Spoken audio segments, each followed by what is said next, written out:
these T-birds just happen to be watchers of my shit. My name is Jimmi Pynk, and we had an episode tonight. Yes, honey.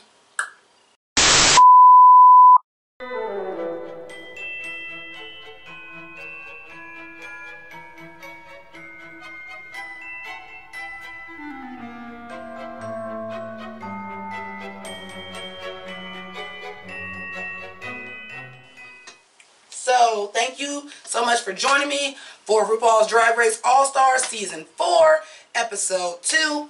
And for those of you that are new to this channel, I jump around like House of Pain. Maybe that's why I got on green. Maybe that's why I'm drinking a beer in a ball gown. I don't fucking know. But the problem is I got some shit that I got to get off my chest like I usually do at the very, very beginning. So here's what a TI is. I'm ready for Gia Gunn to go. I've had it with this bitch officially. Thank you for being the first openly trans contestant on the show, if that's what we calling it, whatever the fuck. Thank you for your service. You're no longer needed. You are the boom boom gun, but you're shooting blanks. America, Gia is fake as fuck. So, also some highlights. I like Pheromone now, but I even said this in my All-Stars 4 cast review special. I didn't think Pheromone should have been there in the first place. I don't think she was ready. Maybe All-Stars 5, maybe even All-Stars 6, but I didn't think she was ready. But one thing I will say about her is she didn't have no goddamn tears tonight. So something that Monique said to her moved something in her. Something that Jennifer Lewis said to her moved something in her. And I was too proud at how she got Gia Gunn smooth together. See, sometimes you got to get together a motherfucker with honey and not motherfucking venom. And she got that ass together for sure. And the audacity. Yeah, I know I'm jumping around, but I'm still on this Gia Gunn shit. And the audacity. You got, for you to now be a full-fledged woman, you got some big-ass balls on you, bitch. I cannot believe that not only did you go to Monique and ask about Farrah, ran right back to Farrah and told her, well, according to you, you're the weakest link in the group. And Monique did say that, but she was like, but she pulling it together, this and this and this. Like somebody said, yeah, she the weakest, but she's working hard. I think she gonna pull it together. She's fine. You didn't tell Farrah none of that shit, though. Then, when she's doing her confrontation, you know, where you plead to stay on the show, you gonna interrupt that with this bullshit-ass, fake-ass motherfucking apology to try to clean it up? Because now you don't want to look like the goddamn villain? No, bitch, that's what you are. Valentina who? Via. I cannot. And then I was with Latrice on this. When she was doing her rap, and she said, but don't get me mixed up with the rest of these hags. That was shade. What the fuck, bitch? Gia Gunn can go. I'm here with Trinity to Tuck. Trinity Tuck was like, I would put her in the bottom for her attitude alone. Yes, God. And I don't know how you was safe and you wasn't in the bottom because your performance was bore and ing. Your outfit was cute and it was kind of giving me Farrah tease. How you love that? But anyway, I'm not going to discuss the first part of the episode. I already have that review up. It'll be at the end of the video and it'll be linked below as we're going to do for the rest of the season. And Gia Gunn is going to be at the Roscoe's after party next week. Well, this week. Shit, whenever they put that up, I'll definitely be watching that shit. I'll definitely be watching that.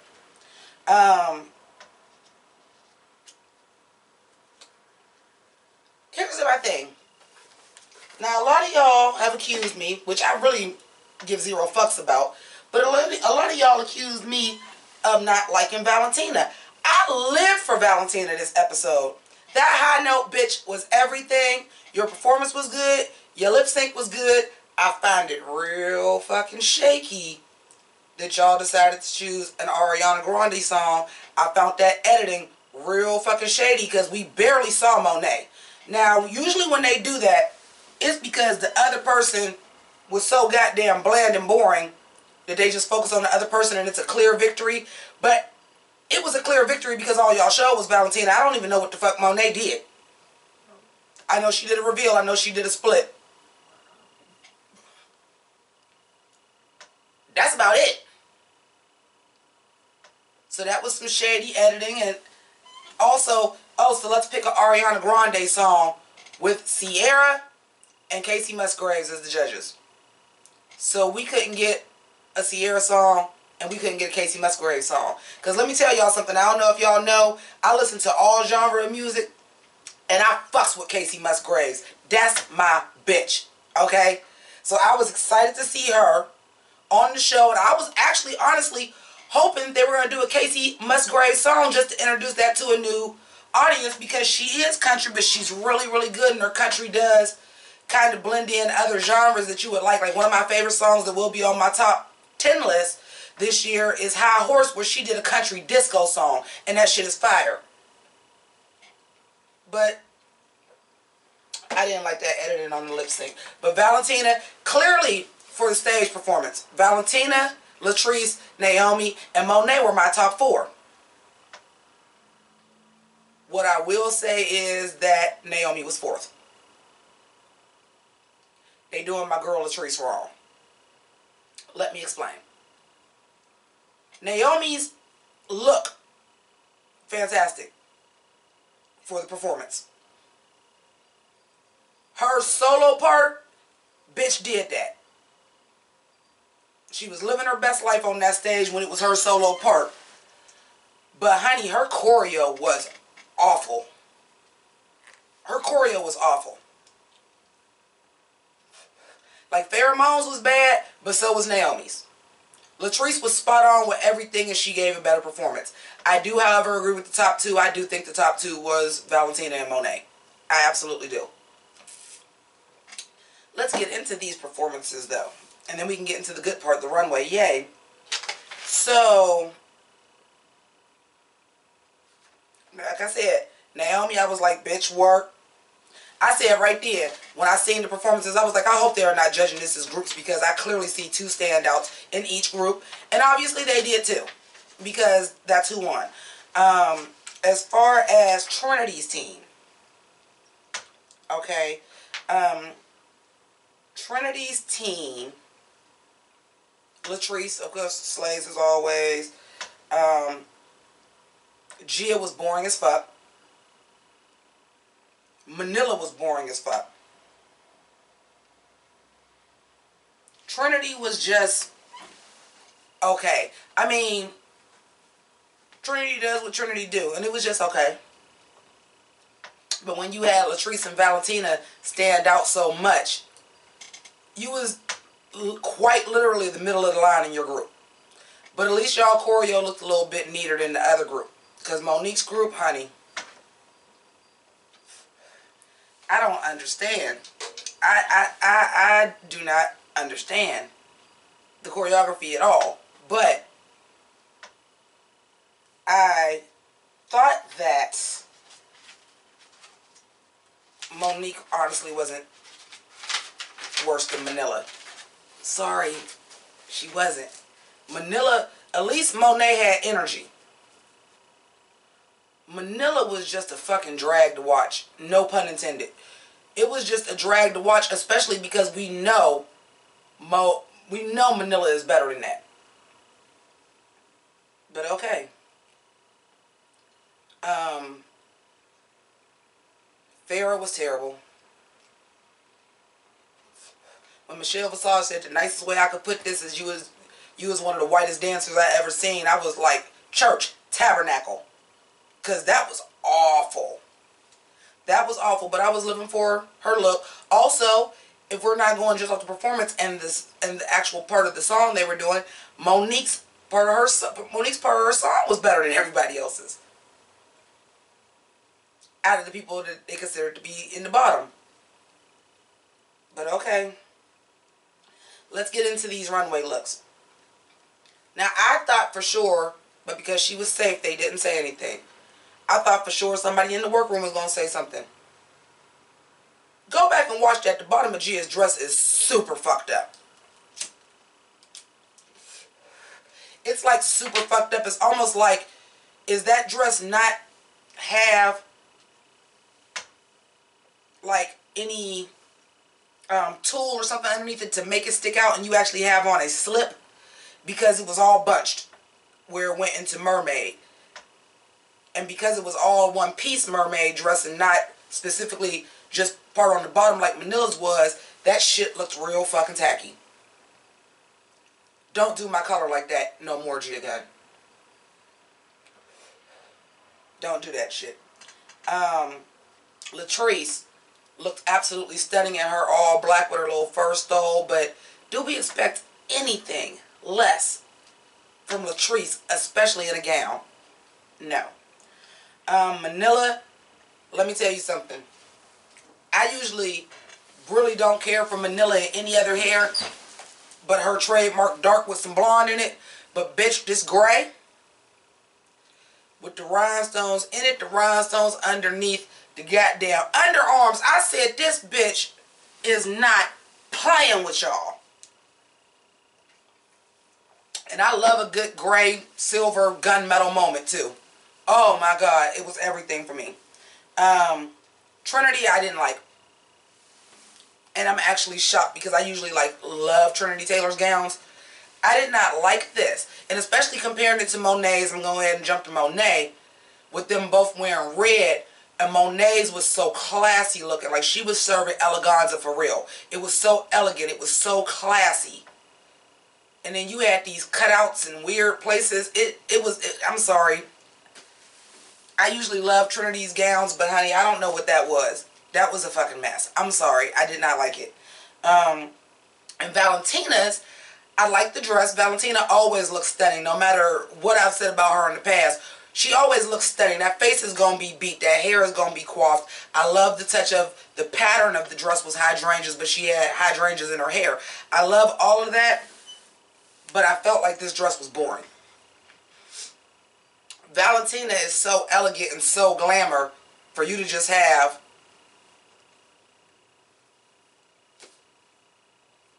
a prom dress on. And I know, listen, I ain't on Drag Race. I would not have worn this dress for Drag Race. It was a prom dress. And she just looked beautiful, but I just wanted more from Valentina. I just did. Naomi, I did not like this at all because, bitch, that wasn't a gown. That was not a gown. I get the giant palettes and the turtleneck and everything. And I did like that hair. She had that on it on Miss Cracker's review with a Jew at the end where she was talking to Naomi Smalls. She had that hair on. And when I watched it, I said, I hope she wears that hair for Drag Race. Because that big high updo is everything. But I did not like the dress. And it wasn't a dress because when you walked, I seen a bodysuit. And with Gladiator, like her and Trinity, I was just like, okay, I know they didn't say, but when you say eleganza, I'm expecting a gown, class, not mammy made prom dress because you want to look different. I just did not care for either one of those. Monique, I live for Monique's look. I live for Monique's look. I would not have worn platinum blonde hair with that.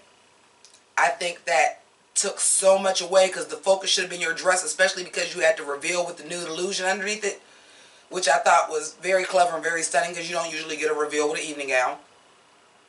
And I really actually liked it.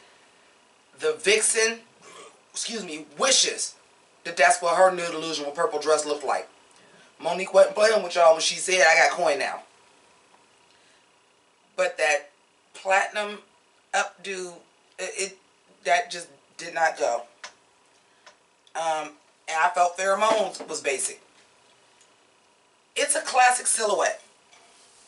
It is very old Hollywood. It's a classic silhouette. A halter gown with a split up the back, solid sequence with a boa or a fur or some kind of shawl. But this is All Stars. I want more. Like, I'm like, okay, yeah, you look stunning and everything, but just a halter solid sequin dress and that's it? No, ma'am, not for All Stars. And like I said, Monet, fantastic job. This was class, elegance, stunning. It was just stunning. No pussycat wigs this season, honey. The hair was coiffed. I liked the attention to the glove because the dress was velvet and so was the glove. I liked the attention to the necklace. That usually would have had 5 stones laying across, but she removed 2 of the stones because this went up so that the stones were only over here and not overlaying it. I really, really, really thought Monet looked stunning. And then this lip sync. I can't tell y'all much about it because all we seen was Valentina. But what I will say is, Valentina, you did redeem yourself. You did redeem yourself. Do I smell a little something funny in the water that you was in the top during for an Ariana Grande song? And that you beat Monet in a lip sync, who was like the lip sync assassin of her season?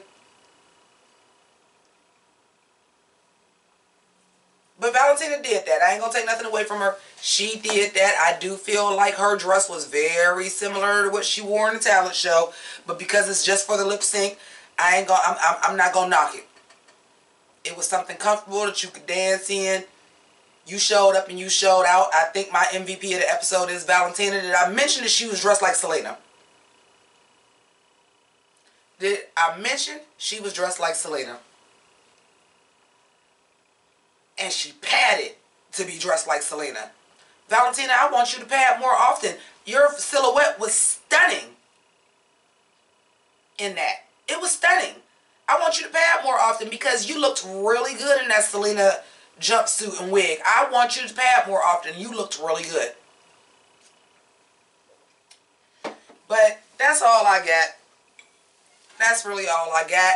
I want to thank each and every one of you for joining me. Once again, I always have to thank my patrons as well as the people who donate to my PayPal and my lives because, truth be told, y'all bought this dress. Thrift store or no? Bitch, I was working on something else. They said gown. Honey. So thank you to my patrons for that. If you would like to continue to help me because we got a long drag season ahead of us. We got season 11 coming. We got Dragula coming. A bitch is going to need to get more geesh. And if y'all got me in a goddamn gown on season 2, how do I now go back to full-fledged just Craft Storm Forever 21? I can't. So help me out. All the links to Patreon and PayPal are down below, as well as you can purchase some merchandise and a CD. I want to thank each and every one of y'all for rocking with me. I would really, yes, I watched the whole episode in a fucking prom dress. I'd really like to get out of this. And the bitch got on lashes. I'm ready to get out of all of this shit. So, keep it greasy. And Merry Christmas. Because we won't have an episode again before Christmas. So, Merry Christmas! And Happy Kwanzaa! And Hanukkah, I think, is already passed. But Happy Hanukkah and Happy Holidays and all that shit. And keep it greasy. Deuces. Oh, shit.